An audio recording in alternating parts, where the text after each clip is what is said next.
రాష్ట్ర ప్రభుత్వ ఆర్థిక నిర్వహణ అస్తవ్యస్తంగా ఉందని, బడ్జెట్కు విశ్వసనీయత లేకుండా వ్యవహరించారని comptroller and auditor general CAG నివేదిక తూర్పారబట్టింది.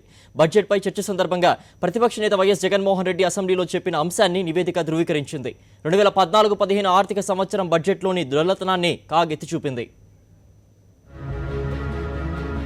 ఆంధ్రప్రదేశ్ అప్పుల భారం పెరిగిపోతోందని కాగ్ నివేదిక ఆందోళన వ్యక్తం చేసింది.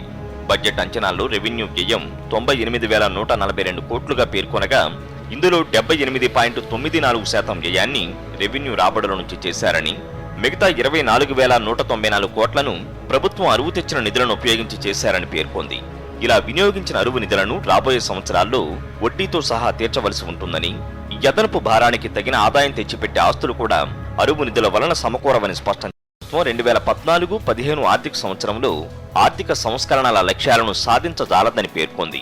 2014-15లో 24,194 కోట్ల రెవెన్యూ లోటు నమోదైందని, ద్రవ్యలోటు 31,717 కోట్లకు చేరిందని తెలిపింది. ఎఫ్ఆర్బిఎం చట్టం ప్రకారం ద్రవ్యలోటు జిఎస్డిపిలో 3% మించరాదని, అయితే ఇది 6.10% చేరిందని తెలిపింది. మొత్తం బకాయిలు జిఎస్డిపిలో 27.60% దాటకూడదని, కానీ 32.03% చేరినట్లు కాగ్ పేర్కొంది. 13వ ఆర్థిక సంఘం సిఫారసు చేసిన 10,611 కోట్ల గ్రాంట్లలో రాష్ట్ర ప్రభుత్వం 7,665 కోట్లు మాత్రమే రాబట్టుకోగలిగిందని కాగ్ తెలిపింది. నిబంధనలు పాటించకపోవడంతో 2,945 కోట్ల మేర గ్రాంటును రాష్ట్రం కోల్పోయినట్లు చెప్పింది.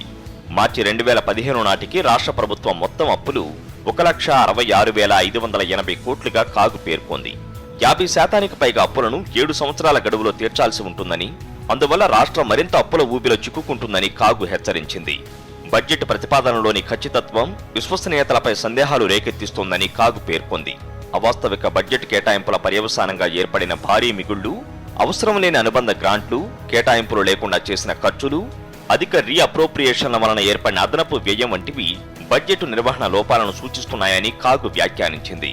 2014-15 ఆర్థిక సంవత్సరంలో ఎస్సీ, ఎస్టీ ఉప ప్రణాళికల వ్యయాన్ని కాగ్ తప్పుబట్టింది.